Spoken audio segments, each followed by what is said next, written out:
nila merong irregularity. Nagtanong na ang Supreme Court doon sa mga questions na sa tingin nila may irregularity. So wag siya sumagot sa atin. Hindi naman tayo nagtatanong. Doon sa Supreme Court siya sumagot.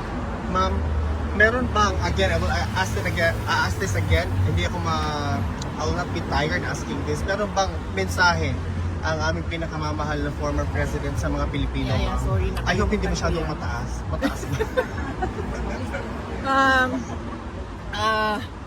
Nagsabi ako sa kanya kanina, sabi ko ano ba ang message mo dahil pagdaan ko kanina papasok na meron ng mga nag-aantay na mga kababayan natin at sabi niya na wag na daw kayo mag-antay sa kanya dahil ayaw niya daw na naaabala kayo at lalong-lalo na ayaw niya daw na gumagastos kayo ng dahil sa kanya. Ang pera, ma'am, nakikita lang yan, pero ang pagmamahal namin hanggang sa dulo talaga. Alam ba niyo yung July 19? Nakalimutan ko. Bukas na lang, ma'am. Tomorrow ay Monday is another day. Tuesday. Sasabihin ko. Kalimutan ko na naman. It's okay, ma'am. July 19. Imbitahin ko nga siya, no? Sabi ko. Oo, ma'am. Sige, ma'am. Please, invitahin mo. Baka makapunta ka. Okay na? Yes, Ikaw, ma'am. Okay. Last question. Yes, ma'am. I already asked this to your mother. I know that the former president would like us to go home, but we are all happy that we are here. I hope that we are not giving him a burden that we are here. Does it affect his health?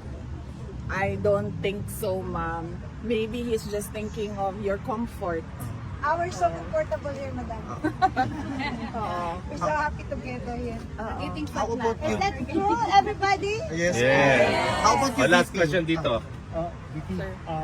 so what do you have to say those detractors saying it's so expensive for the lawyer buying you have lots of money.